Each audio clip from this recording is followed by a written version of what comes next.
Hey, it's Bruce, WeedersDigest.com. Hey, listen, I'm heading out on the lake today for a little walk, and it's one of those days where it's just great to get out on the ice. And it's 55 degrees, short sleeve shirts, and yet at the same time the ice is starting to get pretty soft. As you can see, I'm able to dig it up pretty good just by walking on it, yet at the same time, just a few feet away, we've got what's called black ice, and that really is starting to get to the point where it's going to start turning into honeycomb. I'll explain that a little bit later, but it's actually starting to pull away from the shoreline a little bit. And so what we're going to do today is just kind of walk around the lake, give you an idea why we get so excited about spring in Minnesota. So just, kind of some different pictures that I took around as I was walking around this is just right along the dock where you can actually see that the dock posts, what they do is they draw the heat in and then actually open up an area right around the dock post. And so that ends up being a drain that drains all the water from the area that comes onto the surface as the snow melts. And, things like this, the skating rink, you can still see the complete outline exactly where the skating rink was. And it's probably time that I put the shovel away. I don't think we'll be shoveling the rink anytime soon. And just as you walk around the lake, you can just see all the different contours of different activity that's been on the lake. You can see the dark ice there, the light ice out there.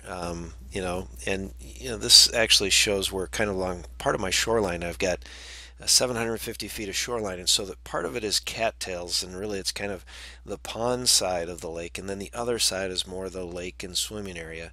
And one thing that in the city you find that there's a lot of, I guess it's nothing more than pollution that you'll find on the shorelines.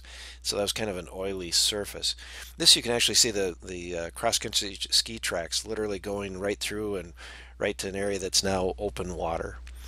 And here you can see the ice is now starting to break up a little bit, and this is one of the causes, is just anything that makes a hole in the ice will now become a bigger and bigger hole and just create that. Here was my fountain that I'll be turning on in a couple of weeks. And this I found interesting, is that there's a bunch of what really is probably kind of an algae that's coming actually through the ice right along the shoreline. And so there is growth of different things on the bottom. This is actually a muskrat run where the muskrats have been coming in and out. And a lot of wildlife starts to show up around this time of the year. We had some foxes the other day, actually a single fox.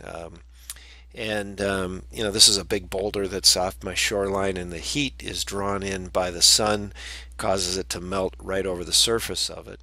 This is the tip of our peninsula going up to the shoreline, and a big crack out in the middle of the lake that's just continued to grow.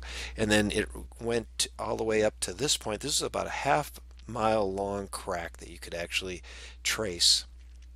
And one of my neighbors that obviously failed to take off his canopy, and the snow got a little bit heavy back about a month ago and caused that to collapse.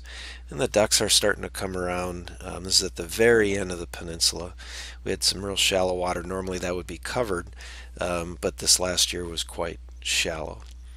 So really what's going to happen now is really over the next days we've got some good sunshine that's forecasted, and so these areas like this will keep getting darker and darker and darker. They'll turn, go from a gray to a black, and then that black will eventually become what's really like a honeycomb. There's no density to it. Right now out in the middle of the lake there is probably as much as I would say there's probably as much as 20 inches of ice still, and that's most of it is good solid ice, very heavy duty, thick, dense ice, probably could still support a car.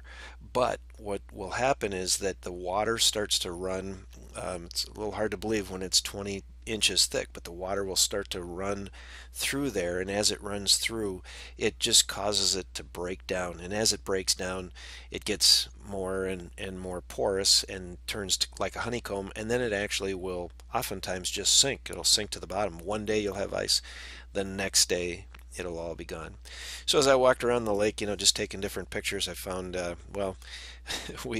it's really nice to see that people will bag up after they've been, had a dog out on the lake. But I don't quite understand why somebody would take the time to poop scoop, clean up after their dog, and then leave it on a in a bag on the ice. But you know, I'll tell you what, I had some other pictures, and where fishermen have been, they always leave, not always, but many of them are very irresponsible and leave a lot of trash out on the lake. But like I say, this one kind of tops them all. So, but you know, this is the transition that you can start to see in the lower left-hand corner there. You can start to see sand. This is right on my shoreline. It looks like we've got probably about 10 feet of gray ice that is soon to be honeycomb. And then out there is white ice that, like I say, I just walk there and it's very stable, very solid. But that'll just keep going out further and further. And then when we get some really good warm weather, it'll suddenly just, it'll all change very quickly. In fact, this is the view from my home office, and you can actually see there's some cross-country ski trails around along there. You can kind of see those tracks, and then you can also see where the skating rink is. So anyway, check back. I will get out there and take some more pictures as we end up the season here very shortly, about 2 weeks away from ice out.